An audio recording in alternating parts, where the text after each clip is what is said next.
po sa aking channel.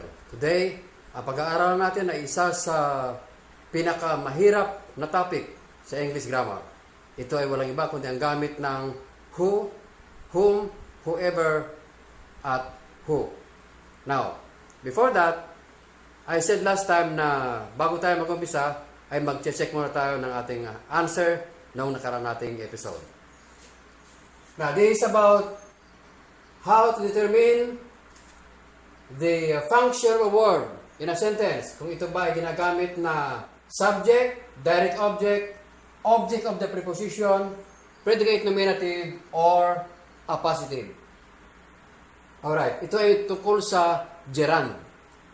Okay, number 1, trying is always the best move. Ang ating answer ay trying.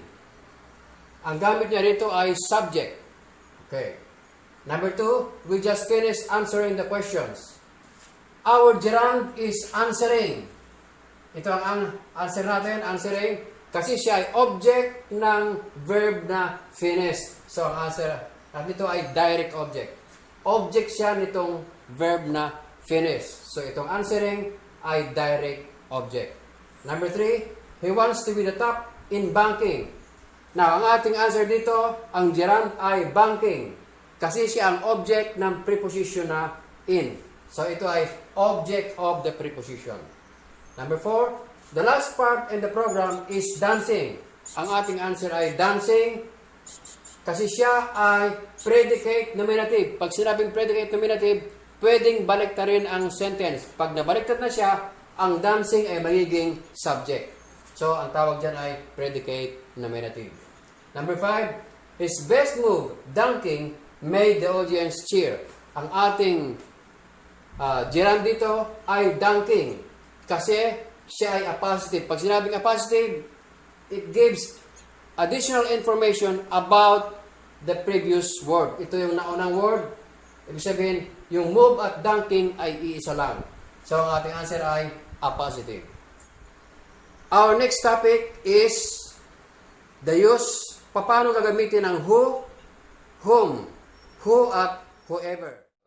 Bago yan, kung bago ko pa lang sa channel na ito, please don't forget to like, subscribe, click the notification bell in order to be updated. At syempre, share na rin para mas marami pang matuto. And of course, shout out na rin sa aking editor, ang creator ng The Green Thumb, as well as sa aking videographer, ang creator ng Feed the Mind TV. Alright, we need first to discuss the uses of the pronouns who, whom, whoever, and whomever. Now, para malaman natin ang gamit nila, aalamin natin kung anong case ang gamit ng mga pronouns na ito. Sa nominative case, ang who at whoever ay ginagamit na nominative case. Pagka nominative case ang gamit sa sentence, ito ay palaging subject of a verb o kaya predicate nominative. Pag subject of a verb, ibig sabihin, siya ang nauuna sa sentence bago kasunod ay ang verb. Sa predicate nominative naman, ito yung baliktad ang pagkakagawa ng sentence. Ang subject ay nasa hulihan ng sentence. Okay. And then subjective case naman, ito na yun, whom at whomever. Ang gamit naman nila ay direct object sa sentence o kaya ay object of a preposition. Alright. Ang who ay kadalasan ginagamit sa mga questions like this one. Who made you change your mind? Now, ang gamit dito ng who ay ginagamit siya na bilang subject. Remember, kapag nominative case, ito ay ginagamit na subject, katulad dito. At ang subject ay palaging nauuna sa sentence. Kadalasan nauuna. Another one, whoever would commit such scandal. Okay. Ang whoever dito ay ginagamit din sa question bilang subject. Ito siya, subject siya. Ito naman ay subject din. Alright. Now, nagkakaroon ng problema sa paggamit ng who at whomever kapag ito ay ginamit sa complex sentence. Katulad nito. Assign this mission to whoever whomever is capable. Now, itong sentence na ito ay tinatawag natin na complex sentence. Why? Bakit complex sentence? Kasi siya ay nahahati sa dalawang bahagi. The first one, ito, assign this mission to. Yan. Ito ang ating simple, ito ang ating independent clause. Yan. Ito, hanggang dito lang. Assign this mission. Ito ang ating independent clause. And then, ang ating subordinate clause naman ay ito. To whomever is capable. Now, kung titingnan natin ito, parang itong whoever at whomever ay parang object ng preposition na to. But, it is not. Para malaman natin ang tamang sagot, dito tayo mag-concentrate sa ating subordinate clause. Mula rito sa pronoun. Whomever is capable. Dito, para malaman natin ang tamang sagot, papalitan natin ito ng sa whoever, papalitan natin ng he, whomever ay him. Kasi ang whoever ay nominative case, so ang he ay nominative case din. Ang whomever ay objective case, ang him ay objective case din. And then, babasahin natin. He is capable. Kung ang sagot ninyo ay him is capable, hindi siya magandang pakinggan. At hindi siya sumusunod sa grammar. Kasi sa grammar rule, ang him ay hindi pwedeng gamiting subject. He lang ang pwedeng gamiting subject. So, dahil he ang tamang sagot, ang answer natin dito ay whoever. Assign this mission to whoever is capable. Now, the whole phrase, itong buong phrase na ito, ay object ng preposition na to. So, hindi lamang ito, pronoun, ang object ng to, kundi itong buong phrase, buong subordinate clause. Itong phrase na ito, ito ang object ng preposition na to. Now, who is also used as a direct object, like in this case. Whom did you see? Now, ito ay, this is somewhat confusing, nakakalito. Now, ang who ay ginagamit na direct object. Para makuha natin ang tamang sagot, we are going to transform the sentence into a declarative sentence kasi nasa interrogative siya. Gagawin natin declarative sentence, like this one.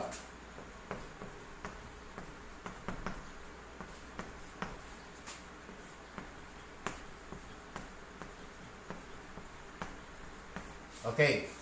You did see whom. And then, we are going to replace who with he. And whom with him. And then, read the sentence. You did see he or him.